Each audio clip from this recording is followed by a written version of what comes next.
In other news now, here locally and across New York State, people with disabilities receive in-home services from caregivers that get paid through what's called the CDPAP program. But some families are reporting a recent change to this has left many caregivers without a paycheck. Ryan Hermanette looked into this for us and heard from one mom who is concerned about what this may mean for her child.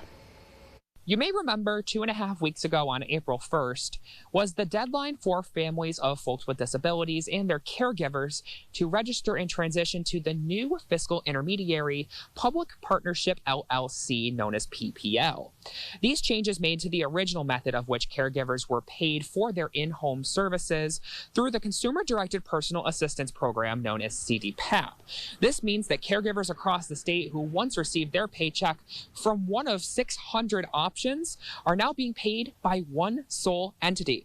And this transition process has proven to be problematic for many. Heather Burrows is one of many folks feeling the negative effects from the PPL rollout. She tells me her daughter Devin, who has a disability which requires around-the-clock care, has 10 caregivers in total, 9 of which who are supposed to be paid through CDPAP.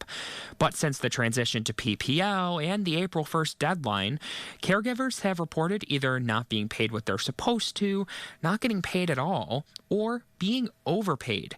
These alleged errors causing many caregivers to face a tough decision, either go without proper pay or not continue providing care to folks in need.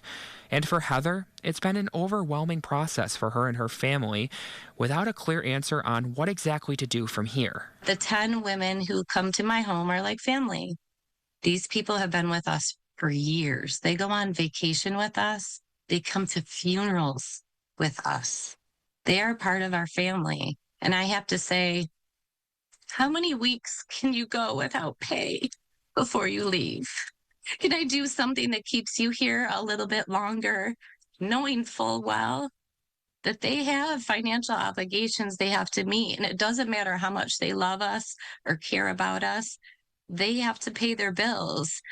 Now, the state says that by cutting down these fiscal intermediary options from the estimated 600 to just one, it saves the state an estimated $1 billion, with New York Health Commissioner Dr. James McDonald saying this change does not affect CDPAP eligibility or the services associated with it. There are currently multiple lawsuits filed against this change, one action in court being taken by the Regional Center for Independent Living right here in Rochester. You'll hear from their president and CEO when you stick with us for News 8 at 5. For now, reporting in Rochester, Ryan Hermanette, News 8.